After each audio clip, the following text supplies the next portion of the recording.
노직의 최소 국가론 페이지 11쪽입니다. 개념학습 1강의 2.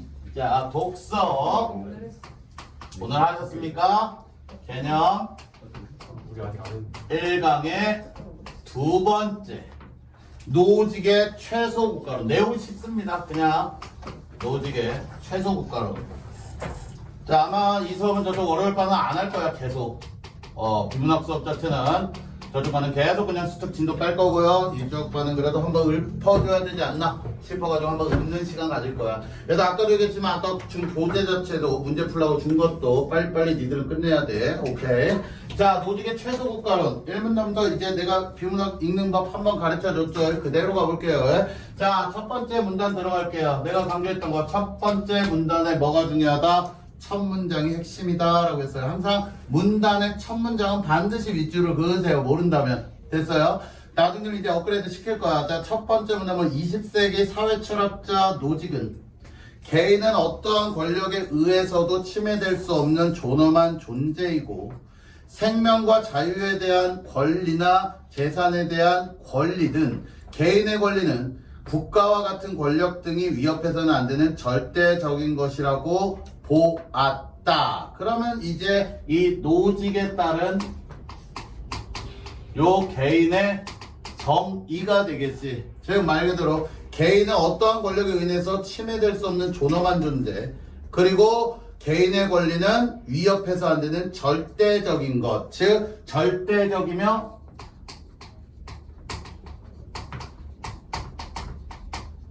존엄성을 지니고 있다라고, 절대적 존엄성을 지니고 있다라고 정리를 할 수가 있겠죠. 그 말 그대로 절대적인 존엄성을 지닌 존재이기 때문에 권력에 의해 침해돼서도 안 되고 권력 등이 위협해서도 안 되고, 굳이 나머지 안 읽어도 되는 거 아니야? 말 그대로 절대적 존엄성이라는 거 자체가 메인 아닙니까? 굿이기 때문에 어떤 것도 침해할 수 없다는 거야. 그게 어떤 것이든지 간에 침해할 수 없다는 거.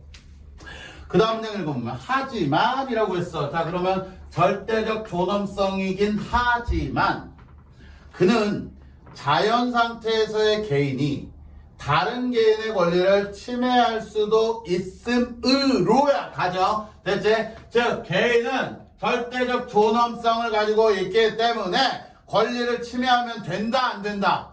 안 된다. 그런데 단서를 달았어. 홉스의 자연 상태론에 따라 자연 상태, 무정부 상태가 되겠지. 즉, 말 그대로 그냥 벌판에 던져놓은 개인들이 될 거야. 즉, 자연 상태에서는 권리 침해에 뭐가 있다? 그렇지. 청원이도 가능성이 존재한다는 거야. 권리 침해의 가능성이 존재한다는 거야. 권리 침해를 해서는 안 되는데, 자연 상태에는 가능성이 존재한다는 거.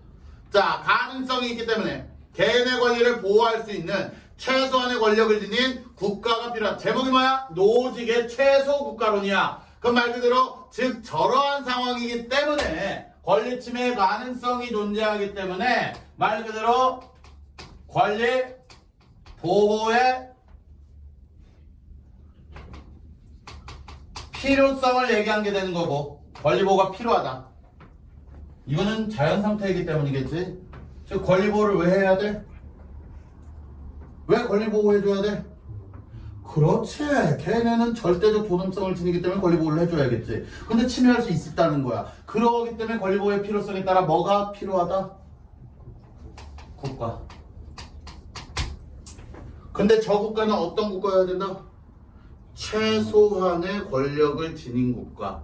최소 국가론이 나오게 된 거야. 그래서 그는 무정부, 국가, 그리고 유토피아에서 자연 상태에서 최소 국가에 이르는 일련의 과정을 분석하여 가장 정당한 국가가 무엇인지에 대해 설명했다. 그럼 그 다음부터 요 국가론에 대한 게 되겠지. 국가론에 대한 설명이 나올 거야. 이 국가가 어떻게 만들어질 것인가, 이 최소한의 권력이란 무엇인가. 글 자체는 너무너무 단순하고 쉽습니다. 두 번째 문단 들어가서 노직은 첫 번째 문장이 중요하다고 했지. 국가가 강제력의 독점과 모든 사람에 대한 보호 서비스 공급이라는 두 가지 요건을 갖춰야 한다고 보았다. 즉 국가의 요건을 설명하고 있죠. 국가 요건 두 가지. 말 그대로 강제력의 독점. 강제력을 난 포인트는 여기라고 봐요. 독점해야 될 것. 즉 강제력을 국가만이 가져야 된다는 거야. 개인이 가져서는 안 된다는 거지. 그리고 보호 서비스 공급.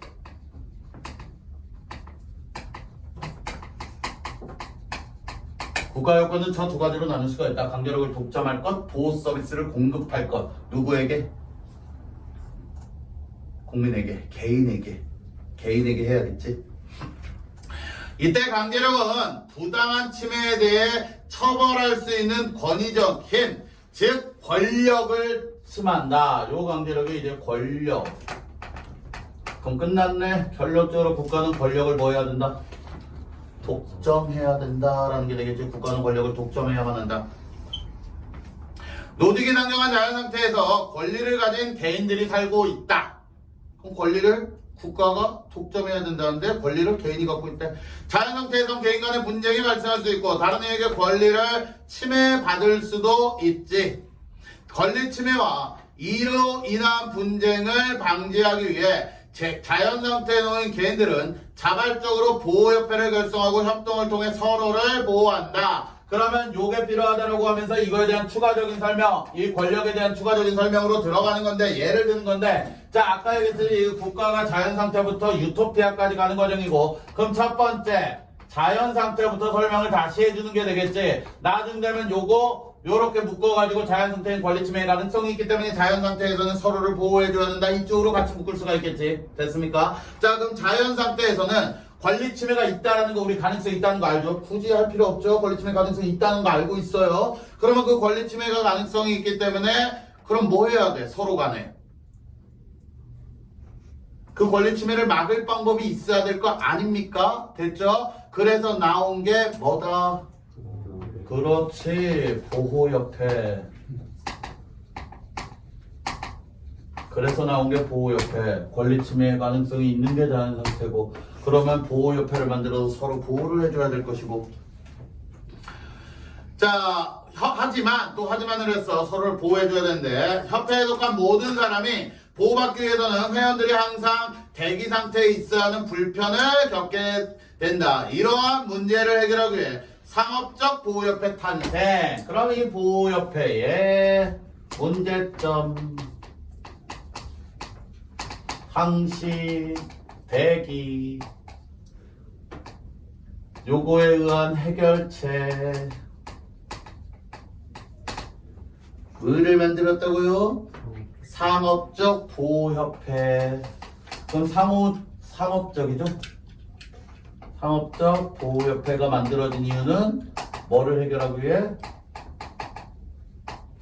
보호협회 문제점을 해결하기 위해 나온 게 이거다.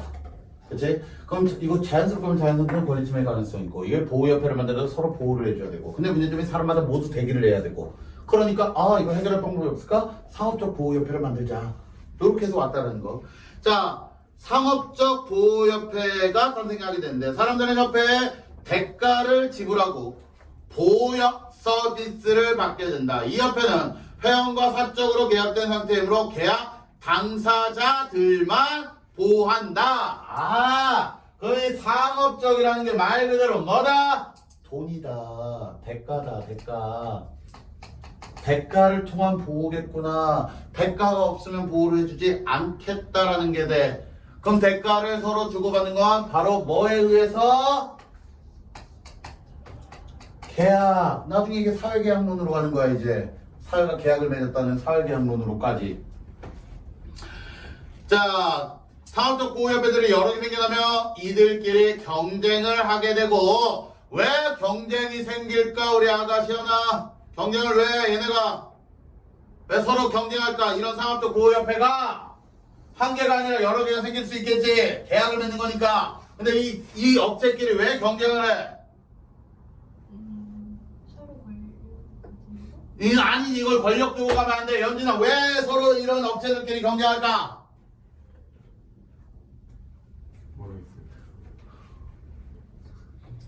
창수야, 창호야.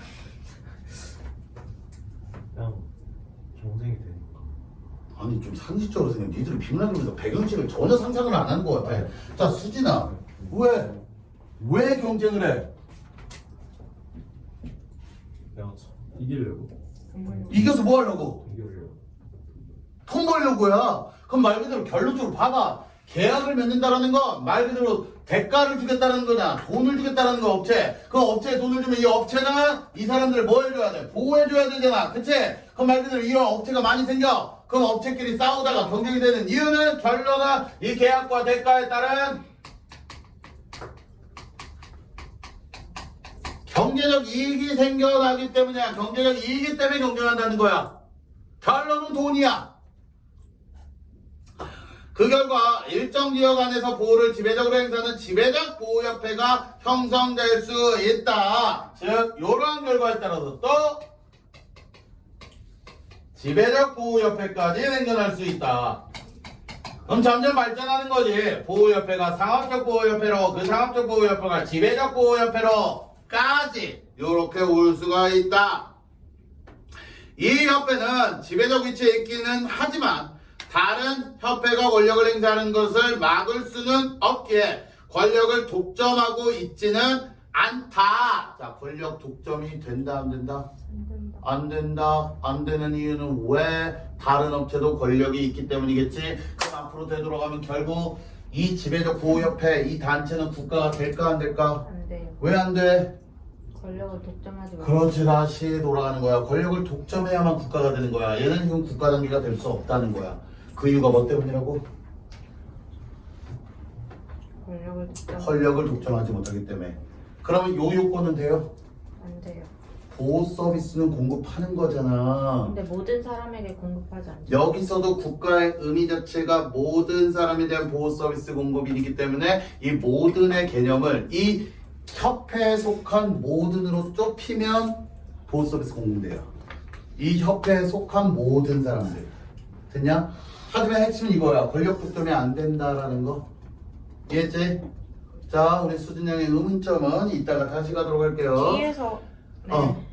자, 권력을 따라서 이 협회는 노직이 생각하는 국가의 두 가지 요건을 모두 갖추지 못한 상태이다. 그럼 여기서 지금 보면 노직이 생각하는 국가의 두 가지 요건 아까 요거 수진이가 맞다고 하겠네. 이거 여기에 이제 모든이라는 단서가 이 협회 각각에 있는 속한 요게 한 단체가 이 모든 것을 다 보호해줘야 되는데 말 그대로 얘는 얘만 그렇지. 모든의 개념을 좁히냐 안으로 가느냐 요거의 차이가 생길 것 같긴 하다. 이 책 자체가. 오케이. 그래서 모든이 안 되고 얘에 따르면 이거 둘 다 안 된다 라고 보는 게 되겠지. 둘 다 안 된다. 그래서 얘네는 뭐가 될 수 없다? 국가가 될 수 없다. 그런데 한 협회가 권력의 독점을 주장하며 사법조직을 성립함으로써 한 지역 내에서 독점적 보호를 행사하는 형태로 발전할 수는 있어. 노직은 이를 극소국가라 했다. 그럼 한 지배적 협회가 힘을 가져서 다시 만든다면 이게 극소국가의 개념. 아주 작은. 극소국가는 권력의 독점이라는 요건은 충족, 한 가지 요건은 충족하지만 극소국가의 보호비용을 부담하는 자는 보호하고 그렇지 않은 자는 보호해서 제모함으로 노직이 생각할 국가의 수준은 여전히 이르지 못한다. 그럼 단장님, 자 우리 별아 여기까지는 국가가 될 수 없는 게 이 두 가지를 모두 못 갖추기 때문에 안 된다 했지. 근데 얘는 극소국가라는 표현을 썼거든. 근데 얘는 몇 가지 요건만 만족시키는 거야. 한 가지만 되겠지. 권력의 독점은 돼. 그렇죠? 하지만 요거 보호 서비스 공급도 돼. 근데 뭐가 안 돼? 여기 모든이라는 조건. 모든 걸 할 수가 없기 때문에 노직이 생각하는 국가라고 보기는 힘들다. 노직은 극소국가가 국가에 자발적으로 가담하지 않고 있는 지역 내에 독립된 개인들을 흡수하여 일정 지역 내에 거주하는 모든 이에게 보호를 제공하는 최소국가로 나아간다고 보았다. 그럼 결국은 이 극소국가를 거쳐야 무슨 국가로 가는 거야? 그러니까 애초에 요 단계에서 바로 일로 갈 수는 없는 게 되겠지. 즉 권력을 독점하는 게 나와줘야지. 그리고 자기에 해당하지 않는 것까지 보호해줄 때 최소국가로 간다. 요렇게 정리를 할 수 있어야겠지. 최소국가는 국가에 자발적으로 가담하지 않는 독립인들이 타인에게 해를 끼치는 행위를 하지 못하도록 요거 잘 봐야 돼. 금지는 못해요. 자, 그 이유가 중요하겠죠. 왜 금지를 못해요? 독립인들이 타인에게 해를 끼치는 행위를 하지 못하도록 금지하는 대신 보호라는 보상을 제공한다. 개인의 권리를 침해. 개인의 권리는 절대 침해할 수 없는 절대적이며 존엄성이겠지. 이게 내가 누군가를 해칠 권리 또한 나의 권리야. 근데 그거를 침해해서는 안 되지. 그러니까 대신 얘가 때리는 걸 국가가 뭐 해줄 뿐이야? 막아줄 뿐이지. 보호해줄 뿐이지. 이렇게 가야지. 노직은 개인의 권리가 확보되기 위해서는 기본적 질서가 유지되는 한 개인과 국가가 최대의 거리를 유지해야 한다. 자, 체킹. 왜 개인의 권리가 확보되기 위해서는 기본적 질서가 유지되는 개인과 국가가 최대의 거리를 유지하래. 최대의 거리를 유지하래. 왜? 최대한 멀리 둬야 국가가 뭐를 안 해? 개입을 못하겠지. 침입을 못하겠지. 즉 국가의 간섭을 그나마 최소화시키겠다는 게 되겠지. 국가의 간섭을 최소화만 해야 된다.